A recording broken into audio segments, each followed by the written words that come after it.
Across the Redmen TV, it's Uncensored match build-up show. Liverpool taking on Leeds United in the quarter-finals of the EFL Cup. Chris is here and John's here. Let's talk about it. Chris, simple analysis as it comes. A place in the semi-finals up for grabs. That's what happens. Cup competitions. Absolutely. I want to come on. In fact, let's just get stuck straight into it. Does the recent injuries that we've had, Lallana, Sturridge, Coutinho, etc., does that change the importance of this competition? Because we've taken it pretty seriously up to this point. I don't think so. No, I don't think so. I think it'll be the same style of a side. I think you'll get a few first teamers and maybe a couple of kids in there, and it's been a good competition so far for us. Is it Burton, Tottenham, and Derby? Not in that order. I've enjoyed every single game in this competition. Actually, it's been a really good route to the quarters so far for Liverpool, and I think he really does want to get a trophy in. And you got a couple of big sides still left in the competition. It'd be nice for him to get that trophy in, and I think he sees the Leeds Cup and Leeds as a draw as a fairly easy route to that. It's the Leeds one. I think John, particularly the Sunderland thing. There was a lot of talk about Klopp talking about being wary of complacency, and that's the players and the fans and what have you. Given how difficult it was for us to get across the line against Sunderland, I have a little, not fear, but a concern that we might treat this a bit too lightly. Look, Leeds United are having a very good season so far in the Championship. There's an immediate reaction. You see Leeds, you see Championship team, you see that we put Tottenham out, and you think, oh, this should be a piece of piss. I would expect Leeds to give us a real game on Tuesday. I think they will, and you say the high on confidence. I think they're still just about in the playoff positions and they're in good form.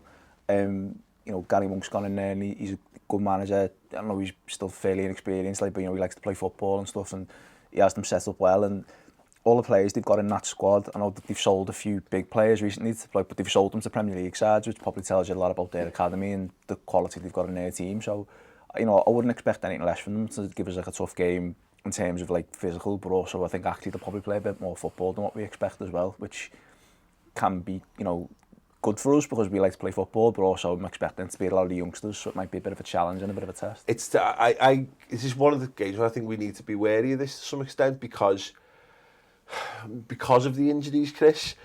We maybe need to be a little bit more careful, but then again, Klopp has been quite bold in his team selections for this competition so far. So as much as there might be one or two who get an opportunity, there's every chance that we could put out almost a full we could put pretty much the team out that went out at the weekend. I guess obviously with Origi or what have you, because we haven't quite got the depth, I think, now because of the injuries to rotate and maintain basically you could put a Jari and Woodburn in. But that's a complete step into the unknown. Yeah, it's going to be an interesting team selection from Klopp, and I'm almost excited to see what he does, because I'm excited to watch the starting 11 prediction. I'm not excited to do the starting 11 prediction in any way, shape or form, because I think it's going to be, again, this competition's always difficult to do, but now with the injuries, and you said at the top of the show, will he start to think, actually, the Premier League's more important, and maybe I should protect those Premier League players? Or will he decide to just go, a lot of strong players again? I'm actually, as I said, I'm really excited to see what Klopp does. I'm kind of sitting on the fence here because I really have no idea what he's going to do. Yeah, I think there's an opportunity there for some players. We'll come on to that in a second, but trivia question for you, Jesus Christ, me leg. For you watching at home, the last time Liverpool played Leeds United was in the League Cup. It was back in 2009. I want you to name Liverpool's starting 11. On the night. We'll be doing the answer to this later on in the show, so stay tuned. There's some belters in there, oh, pardon me. There's an opportunity for a couple of players. I think the one most likely to get to start this game, John's probably Marco Grujic. Yeah, he's been a bit indifferent, hasn't he? I don't know whether that's Klopp kind of keeping him out the limelight a bit and letting him settle. He even said himself, didn't he, that he said, and I don't know whether, I guess this has probably come from Klopp through him, but he said a couple of months ago, it'll be next year before you see me playing at my level. That's, I think can be a good thing. I mean, the games I've seen of him, in pre-season he looked really good, and I thought we've got a bargain here. We've got to steal this. This kid looks like a gem. And then the games we've seen him actually play, where he's come on maybe in games in the league and where he's played in the League Cup, he's been a bit in and there. I mean, he's been good, but he's also kind of like drifted in out of games. I don't think he's. We've talked about this. He's talked about like Origi coming in and taking his opportunity. Grujic didn't come in and go, bang, here I am, announce himself. He kind of came in and was just fine. You know, he didn't steal the limelight in any way. No, and I'm surprised really, because, you know, judging on that pre-season, I thought he's going to come in and hit the ground running, and I kind of wondered whether he'd end up being one of our midfielders this season. I know the pace of obviously pre-season's a lot different to Premier League and League Cup games, and I wonder lost Lazard as well. Yeah, I wonder whether he's struggling with that. You know, they were obviously very, very close, and we've got videos of it. It's tough, isn't it? You know, it is tough, and it's one of the hardest positions to come into in this league and perform as well, because it's always a tightly congested part of the field, and you know, in a system that he may not have played before. How has he? Has he stepped up? No, probably not. Will he? And has he got the skill set too? Yes, I still think he does. Yeah. Is there anyone else you think who should be getting a game? Yeah. I mean, Klavan. I would fully expect to see Lucas, and I'm not sure whether it's centre-back or centre-mid, to be perfectly honest with you. Kev Stewart in that regard as well. Yeah, Kev Stewart as well could be a good option. Mignolet, I think, is probably nailed on to start. Moreno, left-back? Yeah, I think so. Yeah.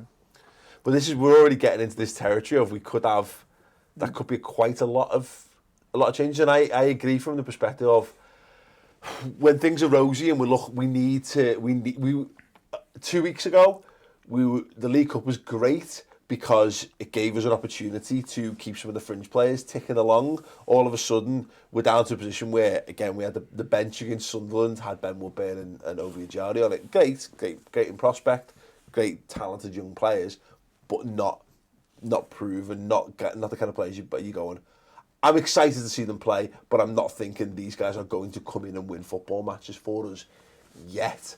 This is the big dilemma with this game. It's come at a weird time where we had too little football for the squad size. Now I'm kind of thinking, I'm more asked about Bournemouth next week at the weekend, or all of a sudden. I think the good thing about it is it's at home, so it's like I think a lot of the lads who played the last game against Spurs, they struggled a bit with the occasion. Like I know, like again, it didn't get picked up on the highlights as much at that game, but Alexander-Arnold putting that challenge in where he probably really could have got a red for it and went. Yeah. I think now he'd probably play, if he starts, which I imagine he will, he'll probably play the game and think, well, I'm kind of getting used to playing at Anfield now. It's a bit more thinking. I think that's been good. In that sense, the draw has been favourable for us, but you know, for all the things like you can kind of be worried about it, you got to think, well, at the end of the day, like if these lads can't cut it midweek against Leeds, then did he really? Do we need to go up and address more things in January? That's the thing, you know what I mean? I think you are right there. Maybe I'm a fearmonger in a touch, because I agree. I think Jurgen Klopp trusts his squad. He believes in the players that he's got out there. If he's putting them out there, Chris, he will always put players out to win a football. Yeah, he will. And again, you know, it's not like Klopp's got 2 days to prepare for this game. You know, Klopp's been preparing for this game since probably last weekend. Because I think, you know, if he makes 7 changes, which I think is entirely possible, they'll have been training together. Yeah. You know, and maybe Origi will have been the guy who was training with that sort of team. But I do think that, you know, he'll have a back four in line. He'll know what his midfield's going to be. And I think you've got to trust him. And at some point, Liverpool are going to start having to play 2 games a week. You know, we've got Bournemouth, we've got West Ham, and then we've got Middlesbrough midweek again. You know, so we have to get into the mindset. And we're only 6 months removed from playing twice every single week with one team. So we know that these players can do it. It's about resting those key players. And for me right now, I'd be looking at Firmino and I'd be looking at Mane and going, how do we get them out? And the problem is that's where we're short. Yeah, completely agree on that. I just feel like it's probably a bit soon for someone like Ojo. I'm not sure. I know he's back in training, but I don't know how far along he is. I wonder whether it was telling bringing Woodburn off the bench. Now it was like 2 minutes to go in the game or whatever. But I wonder whether that was a psychological thing, just to get that out the way. So it's not his first time he's walking out onto the pitch as a Liverpool player under the lights. You know what I mean? And I feel that I guess it's fine margins or whatever, but maybe that was an indication that he might get the nod on Tuesday. It'd be interesting to see. I mean, I think it's going to be interesting how he set up front, because, like you say, the thing with the Bournemouth game on the horizon, if Firmino's took a bit of a knock, he probably rest him this game, make sure he's fit for the weekend, therefore he's starting to easy. But then, how do you line up behind that? Do we go 2 up front and play a diamond, or do we play the 3 and you keep Mane in as a winger? So it could be a game actually where we do that, and you might see Woodburn be the striker and Origi play off him as a 2. Like. Yeah, it could be one of those. But actually, no, I think that's a brilliant idea when you think about it. It could be one that maybe there's a kid in the 23s, and if you want to know more about them, do check out Lewis's Extra Time show every week, because they do look a lot at the under 23s. I don't know enough, but it might not be this player, but whether it's a Harry Wilson or something like that, I don't know whether it would be him. But someone like that we've not really seen yet, this could be a game for them. Because if we wanted to stick with that formation that we've been playing so far, Chris, we are woefully short of options to drop in there. Because let's just say you move Origi to one of the wide positions, which is probably fine. Woodburn starts or one or the other. I still don't know who that winger, who is the direct Mane replacement? Yeah, we don't have one. And again, it could be Wijnaldum or something like that. Could be pushed further up the field and sort of replicate that pace. But yeah, it's going to be tough. It's going to be interesting. A change of system might be the way forwards. Yeah. Key man prediction, anyone? It's hard to say in these games, isn't it? 'Cause you don't know who's going to start. Simon Mignolet, throwing it out there. Pens. I'm going to say Lucas, just because he'll be captain and he'll jock it and coach everyone through the game. I'm going to say Moreno. I think he's performed well in this competition so far. He's always provided an outlet, and if Leeds come to play football like Gary Monk's sides normally do, I would expect him to have a lot of space and a good area of the pitch to work in. Right, score prediction? Fucking hell. 2-0. Bastard. I was going to say, I was going to say 2-0 as well. You still say it, it's fine. 2-0. 2-0. I keep doing it, because it's been quite comfortable in this competition so far, just because of us. I think we're reaching that strain level on the squad, and this is based on fears of years gone by, as ever. We're due a penalty shootout, aren't we? Now's as good a time as any. We've been doing these build-up shows for 6 years now. Yeah, is it time to change that to guess the score instead of score predictions? Yeah. Well, it's just a slightly less verbose way of saying it, isn't it? Like, but yeah, absolutely. Say some numbers. The say 2 numbers part of the show. Okay, trivia time. Yeah. Liverpool starting 11 from our last League Cup game, which was also our last game against Leeds United. Tuesday, the 22nd of September 2009. Goalkeeper. In goal. I don't know, who was our backup keeper then? Possibly number 1. Come on, fucking hell, boys. Name a fucking goalkeeper who would have played in the league, who would have been our second choice goalkeeper. You're asking... Pepe Reina played all our games. We only had the one goalkeeper. You're asking far too many. Come on, Chris. Name an understudy to Pepe Reina. Just name one. Cavalieri. Spot on. There you go. See, that wasn't hard, was it? Left back. Similar, his legs always felt like ours feel today. Enrique? No, I don't know. Sua? No. Degan? Aurelio, well inside. Yeah, Centre-back pairing, I'll give you one. Jamie Carragher captain the side. I've got a bold shout to Kiriakos. Kiriakos, yes, nice. Flying. Right back. Played 72 minutes before being subbed off for Glenn Johnson. Arbeloa. Nope. No idea. No, that's a lie, actually. Oh, no, I'm right, sorry. Go on. Not the forgotten right back. The worst right back we've had in 10 years. There's a few. Kronkamp was up there. No, he wasn't. Not compared to this boy. Oh, fucking free transfer. Philip Degan. Ray. Okay, midfield. I have no idea how this midfield was spaced out. Another left back played in a more advanced position. Scored against Manchester United. Scored against Real Madrid. And Desena. Left winger. Riera. Attacking. Babel. Defensive midfield pairing. Mascherano. Jay Spearing. And up front.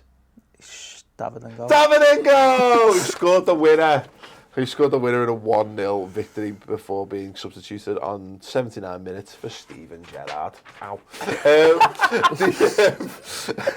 Let us know your thoughts. Let us know your number predictions, your key man predictions, and any of those trivias that you got right or wrong in the comments below. Some great content coming up this week. If you haven't seen it already, go over to redmentv.com. There will be a weekend briefing that also wraps up the month as well. There's going to be the Transfer Weekly, look at all Liverpool's potential transfers, ins and outs, etc. Going ahead to January. There's the Final Word show from Sunderland, which was boss. There's just mounds of great content. It's just £2 a month. Go and get subscribed, and we'll see you over there.